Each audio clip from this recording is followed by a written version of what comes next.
Hi, I'm Liron Cohen. And I'm Mimi Torchin. And you're listening to Lady Parts TV, the podcast. Whee!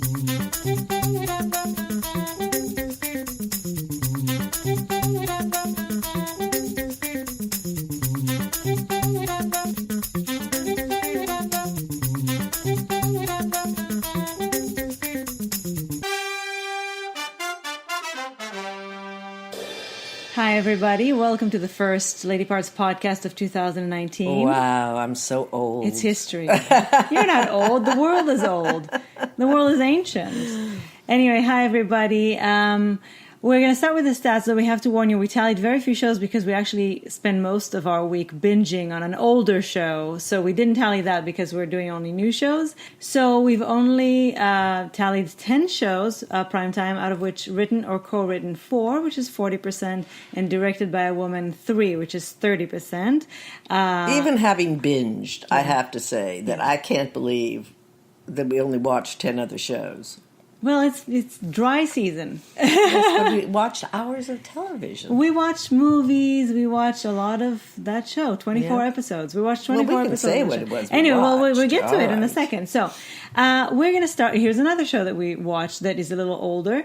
Well, not really, but a little bit. This is a web series. It's called Different for Girls, and it's a British lesbian show, directed by Campbell X and written by Jackie Lawrence. And I actually was surprised to find out that it was also based on Jackie Lawrence's book by the same name. It is the book, by the way, is available on Amazon. The web series is available in full on Vimeo. It's about $13 for 3 episodes. 3 large it's episodes. Actually 6 episodes Right. that they combined to make 3 episodes. Right, so there are 3 episodes, like 45 minutes each. The series is from 2017, and it's about, it's kind of like Elwood-esque, I guess. It's a group of women, exes, current couples, friends, the best friend who used to be an ex, that sort of thing. That old story. Yes, it's starring, by the way, Rachel Shelley. It's an ensemble piece, so you can't really say anybody is a lead. But Rachel Shelley is one of the ensemble. Guinevere Turner, and Victoria Broom. She plays Fran, who is really, I think, one of the more central characters. Right. Now, I have to warn you. First of all, yes, it's worth your time and your money. Absolutely. And it's also supporting women-made films about lesbians. And yeah, absolutely. But I have to warn you that the first episode is very different from the second and the third. It's like, I'm sure that's not what the case is, but it's like oftentimes you see a pilot, and it's not very good. I remember we didn't like the pilot for Mrs. Maisel very much. No, not at all. And then, once the pilot is bought, they get to work on polishing the show, fine-tuning it, and the shows are quite different from the pilots. Yeah. I'm sure that these episodes were not a pilot. Maybe they just got better at their job. But it did seem like the second and the third had a different tone. It seemed like time had passed. So maybe that was the first season, and then these two were done later. I don't know. But anyway, it got much better. Exponentially better. You took the word right out of my mouth. Really, after we watched the first episode, I was like, I don't know if I feel like bothering with the second and the third. But really, I said, let's give it a chance. Yeah, but and then I said, oh my God, I'm so happy you insisted that we give it a chance, because I really, really enjoyed the second and the third. I felt the acting was better, the writing was better. The story was better. Yeah. They didn't annoy me as much as they did in the first one. It felt like they found their place. They found their rhythm. They found what they were doing, and I really, and really enjoyed a lot of sex. Yes, there's quite a bit of. If it's something you enjoy. There's quite a bit of lesbian sex, and I enjoyed the stories. I'm also happy to report that Jackie Lawrence is now writing her sequel book, which is called Same but Different, and it will hopefully be the basis for another web series that will be the sequel to this. So I'm really happy. Go support this, people, because we really need to support one another, women, lesbians, and this is good. This is really worth, and it's not a lot of money. You get almost 3 hours of lesbians. Whoa! So it's called Different for Girls, and it's on Vimeo. All right. You know, me and my wife and the Brits, we love them. We especially love their thrillers. And we just watched a terrific series, 6 episodes, called Fearless. It's on Amazon Prime. It's from 2017. Directed by Peter Travis and writer Patrick Harbinson. No women there. But it stars the fabulous Helen McCrory, who I absolutely adore. Robin Weigert, an American... don't worry, she doesn't play a Brit. No. I didn't have any reason to say, why, they couldn't find a Brit to play that role? Like I do all the time when we see these young Americans and these young Australians and British people pretending to be Americans on American series. I mean, as a member of Screen Actors Guild, I'm always offended by that. But, you know, nevertheless, life goes on. And also Wunmi Moskow, who Dancing on the Edge, and also Vera's. I love her. It's really, really good. It's about a human rights lawyer who sets out to prove the innocence of a man who was convicted for the murder of a schoolgirl 14 years earlier. And she uncovers an international governmental cover-up, one of my favorite things. It starts out a little slow, but boy, oh boy, does it pick up. And it's highly intelligent. And you'll see when you watch it why it's called Fearless. I found myself, especially about the 4th episode, saying, boy, she's really fearless. And I went, that's what it's called, Fearless. She's really, she's always been this kind of a woman. Now, I've seen Helen McCrory in a lot of things, but the thing that I most remember her from is Penny Dreadful. And any of you who watched Penny Dreadful will remember her evilness, but fabulousness. Also, she has some of the best cheekbones I've ever seen. So anyway, I highly, highly recommend this. Fearless. I also loved the relationship that her character, Helen McCrory, with Wunmi Moskow. Yes, I love the relationship. The detective. It was a very interesting and hopeful kind of a relationship in that... collaboration. Collaboration, especially among, women who it seems to be easier to do, but, not just conviction for conviction's sake. Yeah, and unfortunately, even though this series is from 2017, it wasn't renewed for a second season. Yes, it underperformed, as I read, but it's too bad. It is. Because it really would have been a wonderful series to have continued. Yes, and then every season they could have had a different case. Yes, and she would have been a great character to follow. I would have loved that. She's another character who is desperate to have a child. Right. And that seems to be a theme among middle-aged women that's... on television, anyway. Well, on television and films, all over the place. Yes, that's what I mean, in fiction.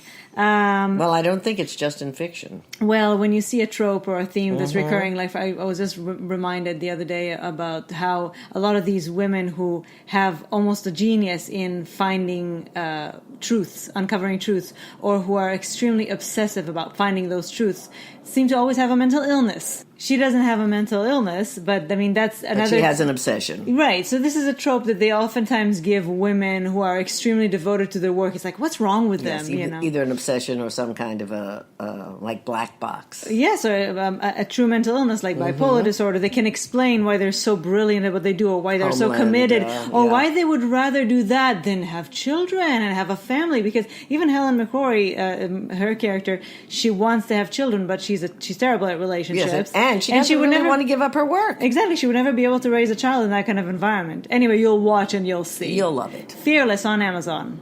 Okay, so now I'm going to tell you about the show that we binged all 24 episodes in less than a week, I think, which put us behind on our tallying.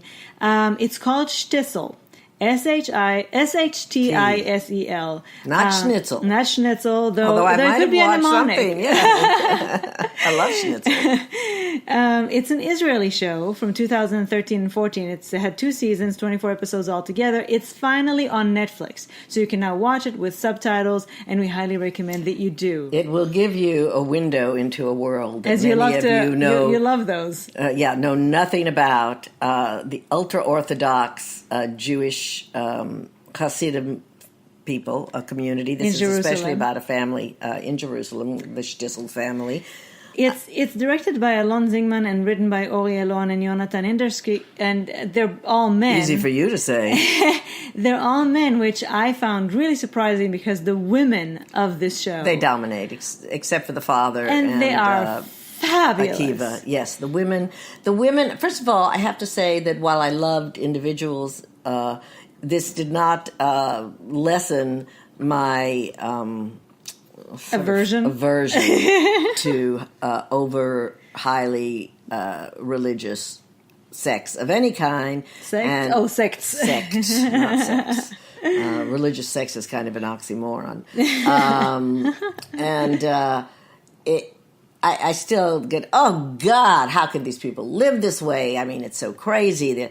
But there were many people that I loved, and I loved the way I loved how the women, who are the most oppressed people in a highly oppressive religion, found a way life finds a way. They found a way to have some pleasures. They found a way to have independence. To assert themselves. Yes, the women are especially wonderful, although I have to say everybody in this show is wonderful. Acting-wise, it is fantastic. superb. It won many, many awards, the Israeli Academy. And it was very compelling. It was written so well. It was so subtle. It was so original. I love the way it was shot. It was shot so beautifully. And it's really, really, really like you're peeking through a keyhole. I mean, I really almost felt that way about it. And you really find, I mean, you feel invested in these people's lives. And now... Michael Aloni. I just love him. He plays Akiva, who's, I think, the main character. He and his father. Yeah, Dovale Glickman in a fantastic role. Neta Riskin, who plays Giti, is wonderful. So and wonderful. her daughter, my God, played by Shira Shira Haas. Fantastic acting. I mean, really, this is people at the top of their game.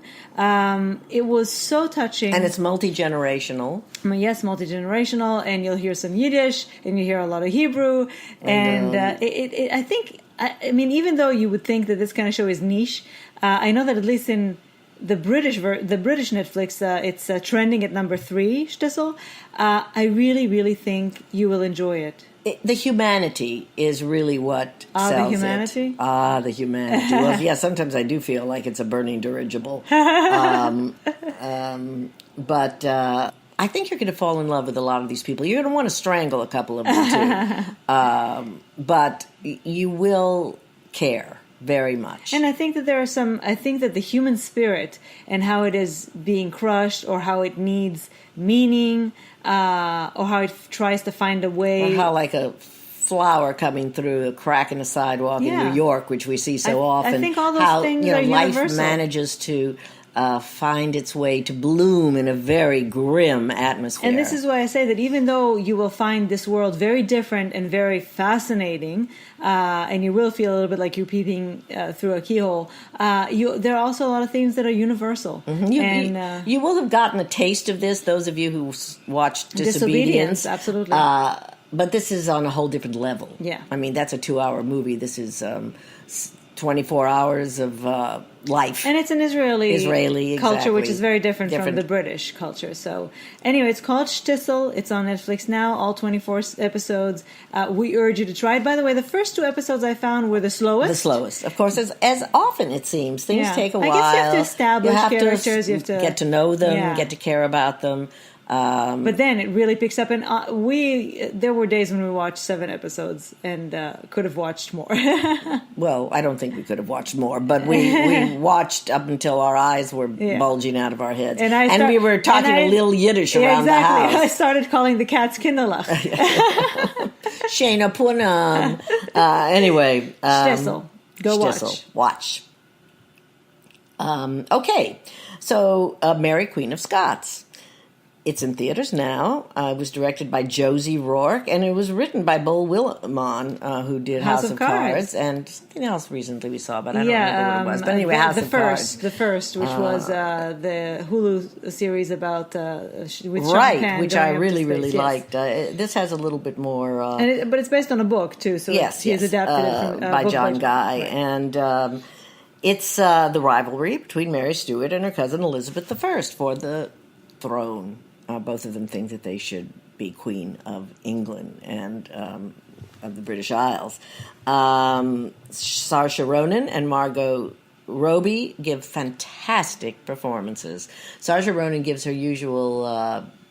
I don't know. There's a Saoirse Ronan kind of a performance, and she's wonderful. Good. And when you really think about it, so she just powerful. played that. When you think about it, she just played that. She played Lady Bird before that, so she does have a very big range. She does have a Saoirse Ronan thing that kind of goes through them. But Margot Robbie, on the other hand, is like a chameleon. She is like a chameleon. She just sheds her skin, and goes on to another role as another person. Of course, makeup helps in this, but it's not just makeup. It's her inner life. She is a very fine actress. She is. And, even though I know that Saoirse carried the film mostly, Margot in her scenes really, really, really blew my mind. Yes, she did. She was magnificent. And of course, it shows that, again, that if women were to rule the world the way they wanted to, there wouldn't be that many wars. There might be no wars. Well,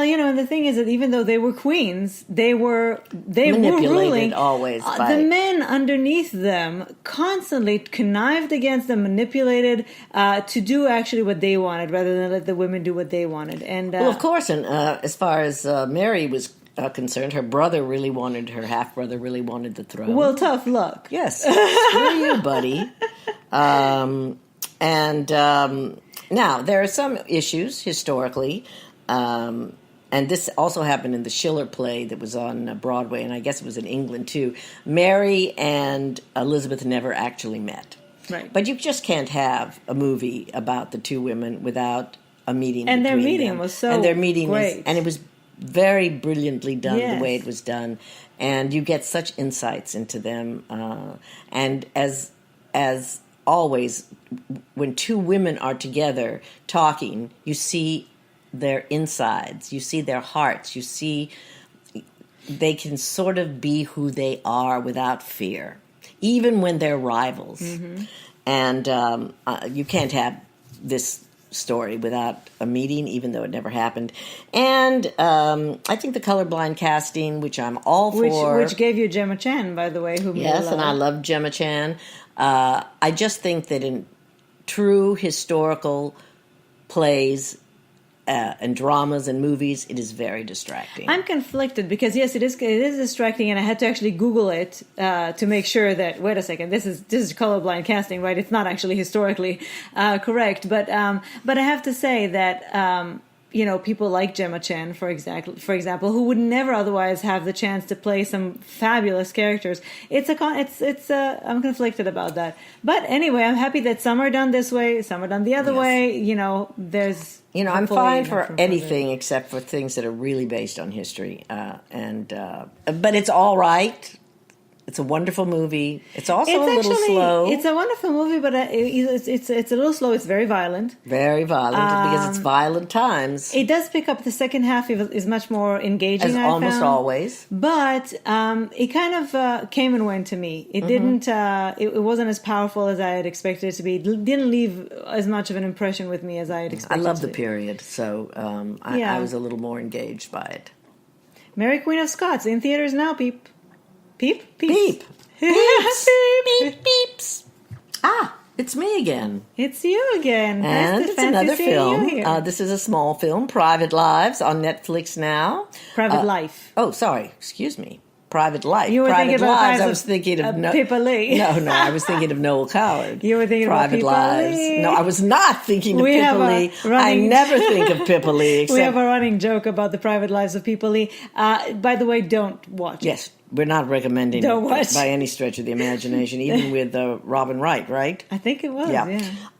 Anyway, Private Life. Written and directed by Tamara Jenkins, starring Catherine Hahn, Paul Giamatti, Kaylee Carter, and Molly Shannon. And I mentioned Kaylee Carter because she has a very, I don't know who she is. I didn't know who she was before We this. might know because she was wonderful in this she film. was fantastic. Hopefully she'll go on to be She known. plays an integral part in the film.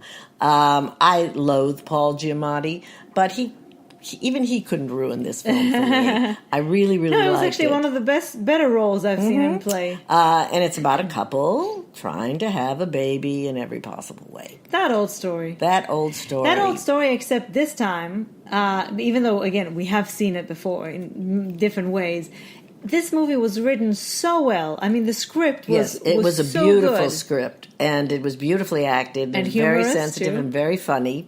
The relationship, a very interesting relationship between three people that your first impression might be ew, but it's not. It isn't, and you will, get past that very quickly.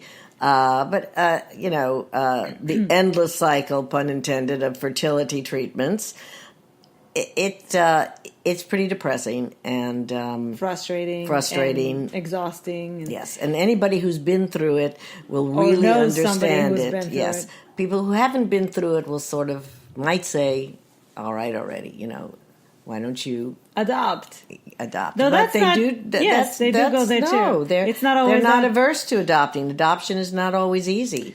Yeah, it's not. It's actually always, I think, not easy. Yeah. But do they have a pet? I think yes. Yeah. So, but it's a very, very good movie. I personally don't relate to this desperate need to have a child, and yet I still enjoyed it.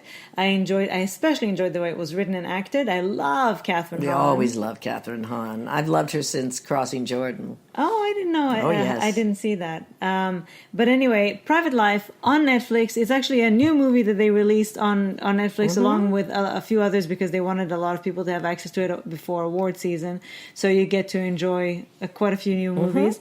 So check it out. I do recommend it.